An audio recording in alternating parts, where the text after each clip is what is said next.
वालेकुम। तो उम्मीद करता हूँ कि सब ठीक ठाक और खैरियत से होंगे। तो इस वीडियो में मैं बात करूँगा नॉर्मल सेलाइन के बारे में, इसकी यूज़, साइड इफ़ेक्ट और टाइप्स आपको मैं इस वीडियो में बताऊँगा। तो चलो वीडियो को जो है स्टार्ट कर लेते हैं। तो सबसे पहले हमारे पास आता है नॉर्मल सेलाइन 1000 ml, और इनकी प्राइस की अगर हम बात कर ले तो ये आपको तकरीबन मार्केट में 120 या 110 रुपये में मिल जाएगा। तो नेक्स्ट हमारे पास आता है नॉर्मल सेलाइन 500 mg, और इनकी अगर हम प्राइस की बात कर ले तो ये आपको तकरीबन 70 से 80 रुपये के दरमियान में मार्केट में बहुत आसानी से मिल जाएगा। तो नेक्स्ट हमारे पास आता है नॉर्मल सेलाइन 100 ml, और इसको +5 भी बोलते हैं। तो ये आपको तकरीबन मार्केट में जो है 70 या 60 रुपये के दरमियान बहुत आसानी से मिल जाएगा। तो इसके अलावा हमारे पास नेक्स्ट आता है नॉर्मल सेलाइन 20 ml, जिसको सोडियम क्लोराइड भी बोलते हैं, 9% भी बोलते हैं। तो ये आपको मार्केट से मिल जाएगा।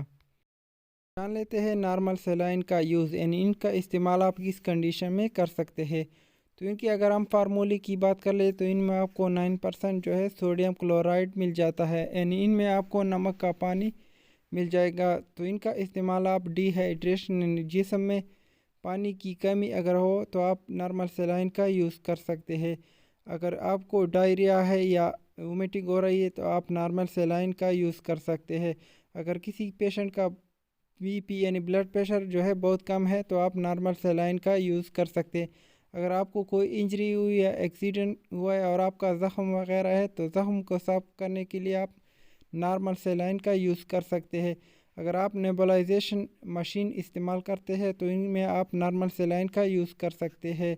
तो इनके अलावा बहुत सारे इस्तेमाल आप नॉर्मल सेलाइन का कर सकते हैं, या डॉक्टर के मुताबिक आप इसको यूज़ कर सकते हैं। अब बात करते हैं इनकी साइड इफ़ेक्ट, आप इसको किस कंडीशन में इस्तेमाल नहीं कर सकते हैं। तो सबसे पहले आप उन पेशेंट को ये इस्तेमाल नहीं करवा सकते हैं जिनका ब्लड प्रेशर का मरीज़ है, यानी जिनकी ब्लड प्रेशर ज़्यादा है तो आप नॉर्मल सेलाइन का यूज़ नहीं कर सकते हैं। अगर कोई प्रेग्नेंट है तो आप नॉर्मल सेलाइन का यूज़ नहीं कर सकते हैं, या डॉक्टर के मुताबिक इसको यूज़ कर सकते हैं। इनके अलावा नॉर्मल सेलाइन जो है, जो गुर्दे यानी लीवर वगैरह के मरीज़ है तो आप उनके लिए नॉर्मल सेलाइन जो है यूज़ नहीं कर सकते हैं। इसके अलावा अगर आपके बच्चों के नाक बंद है तो आप नॉर्मल सेलाइन का यूज़ कर सकते हैं। तो आपको मार्केट में बहुत आसानी से नुसिन या नेज़लिन पी के नाम से आपको सोडियम क्लोराइड 9% मिल जाएगा। तो इनका इस्तेमाल आप बच्चों के बंद नाक के लिए कर सकते हैं, मतलब उनके लिए आप 2-2 कतरे नाक में डालेंगे तो उनका नाक जो है नॉर्मल सेलाइन यानी सोडियम क्लोराइड नमक के पानी से उनका नाक खुल जाएगा। तो इनका इस्तेमाल आप कर सकते हैं, या डॉक्टर के मुताबिक आप इसको यूज़ कर सकते हैं। शुक्रिया।